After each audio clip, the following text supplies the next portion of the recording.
Hello everyone and welcome back to my channel. I am Bert the Stormtrooper. I am doing a comprehensive review series of Optimus Prime figures called That's Just Prime. I also review other Transformers, lots of G1 stuff, as well as Teenage Mutant Ninja Turtles, Ghostbusters, GoBots, and pretty much any other toy that may jump out at me.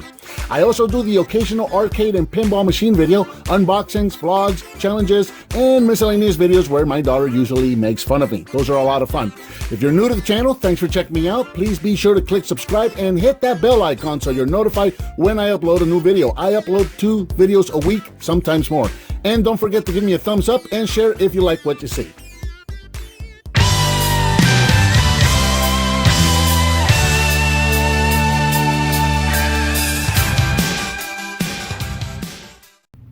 Hello and welcome, I'm Bert the Stormtrooper, and today we're going to finish off the Dinobot series with G1 Swoop, and I love this toy.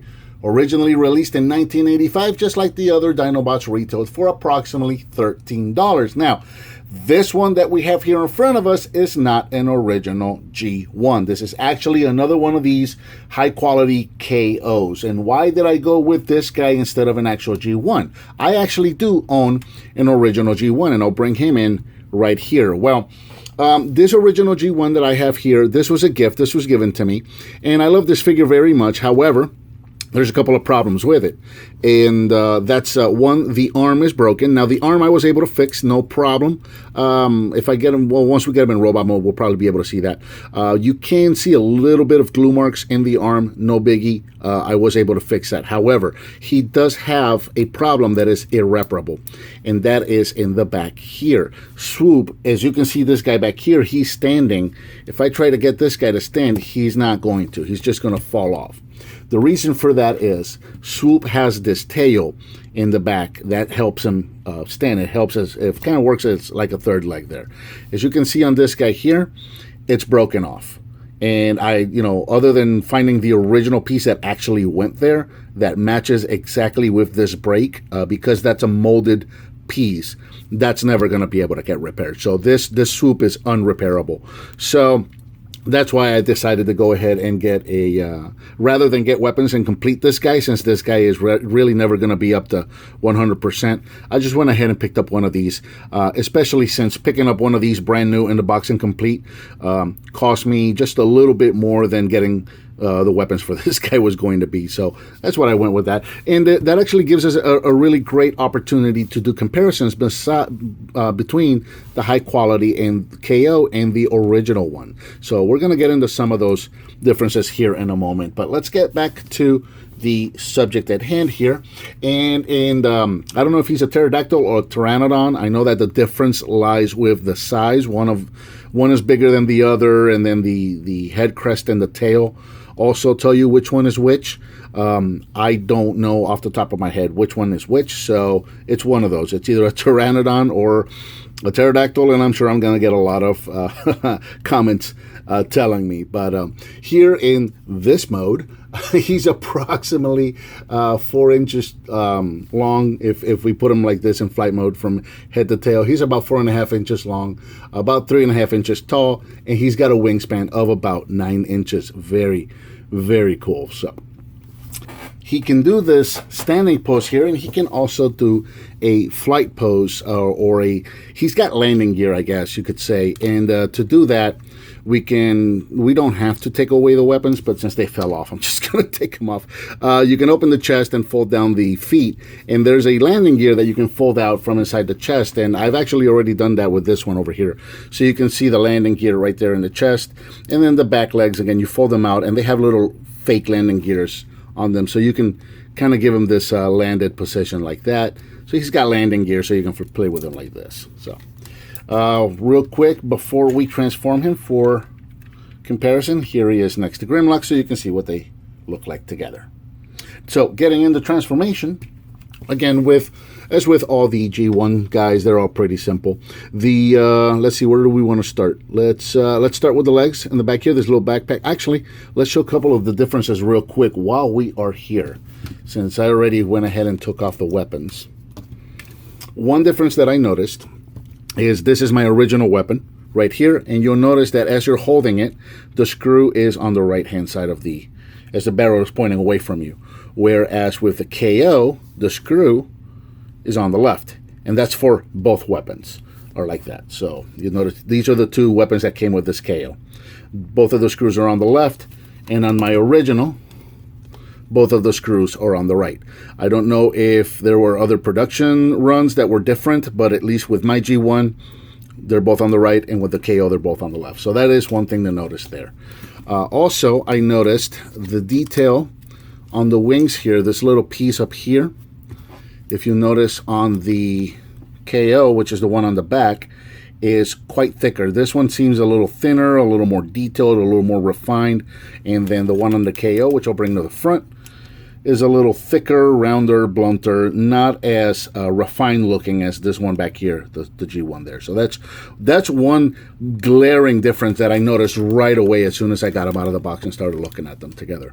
So there's that. All the stickers are all the same. This guy, original one, is missing a lot of stickers. So that's another cost that would have gone into this one. I think what I'm going to do with this one is take them apart, remove all the paint from the chest here. This is a die cast, so I'm going to have to use paint remover.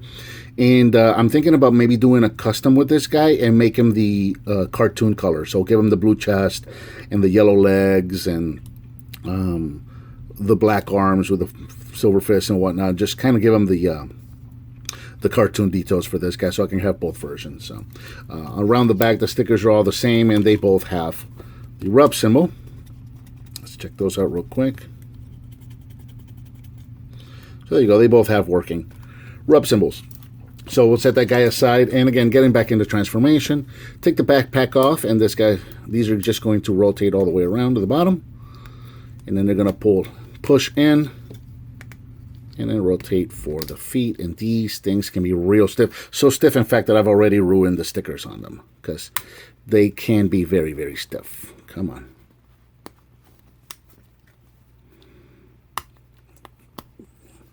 Okay, I mean, there's something to be said about stiff pieces on Transformers, but sometimes they can be a little too stiff. The shoulders here, these are going to pull out, and this can get tricky, so you have to be careful. And this is the part that was broken on the other one. So that's just going to pull out, and then the arms are going to extend. Do that on both sides. And again, this new one is very, very stiff. And because I have the G1 over there that has the broken arm, this really scares me when I'm doing it. It's very, very scary. And then you can have this monster looking thing, which is actually really cool. If you're a kid, I know kids did this and played with him like this because this is just awesome. The entire torso is going to open, so these pieces are going to slide to the sides, and they're going to clip into place. And then you can see inside where the landing gear is, and that's the piece that I had out on the other one. Take his head all the way down, fold his head up, fold his wings backwards, and there is Swoop in robot mode. And you can give him his guns to carry like this, or if you want to do something a little more cartoon accurate, then you can just put the cannons back on the shoulders. These also fire, by the way. They don't fire great. Yeah. They're very, very stiff. These buttons barely move. That's another difference. But they do fire well. It's just that if you notice this button here barely moves when I push down on it. If you look at these original ones, there's quite a bit of travel on that button there for the launcher. And this one barely moves at all. So that's another difference that I saw. And it really makes it easy to tell the difference between the KO and the original one. So, and also these pegs don't peg in there that well. This one on the left tends to fall over quite a bit. So we'll get him standing. Let's see if we can get him standing. He tends to be a little back heavy for me. Get him up close. And there is Swoop in robot mode. Here in robot mode, Swoop is about 5 inches tall. And as you can see, for details, we'll bring in the G1. They look nearly identical other than a few cosmetic differences. Again, those tips of the wings up there. As I mentioned earlier, they're a little blunter on the new one. But other than that, they're nearly identical and very difficult to tell the difference from one to the other. And the quality of the die-cast pieces, the quality of the plastic, everything is there. These guys are nearly identical. So, again, this is a great placeholder. I really do not have anything against these high-quality KOs. Even the box that it came in, I I know I'm kind of all over the place today. But there's the box that it came in. So, you know, these are great placeholders if you are missing a figure, a G1 figure, and you don't want to spend a small fortune on getting the G1 figure, and it's just really for your own personal collection, for you to play with, or for your own personal shelf. You're not going to try to pass it off to another collector as something real. You know, if it's just for your personal collection, I really have nothing against these guys. I think they're an excellent alternative to, again, paying a small fortune for a real figure when you can get something that's you know, nearly identical and just as good. So there you go. Again, this was going to cost me to get the weapons and stickers for this. I was going to pay just as much, if not more, than I got this guy brand new in the box. So, and again, this guy is never going to be 100% because of that broken tail. So, you know, so there's reasons for stuff like this, and they're fine. They're all good. So there you go, the two of them together, and we'll go ahead and give him his sword so you can see what the sword looks like. And I never really know which way to put the sword. That's a weird sword, but there you go. There's Swoop with the sword. Hopefully he won't fall back on us. And for comparison, here he is one more time with Grimlock. Swoop does tend to be the smaller of all the Dinobots. So there you go. That's what these guys look like together. So very, very cool, and very happy to complete all of my Dinobots. Now, I think that about covers Transformers G1 Swoop. What did you think of this figure, and what would you like to see me review next? Let me know by leaving me a comment. Give me some thumbs up. Subscribe. Share with your friends if you like what you see. Hit that notification so you know, or that bell icon so you're notified of any time I do a new video. I do 2 videos a week, sometimes more. And I'll talk to you next time.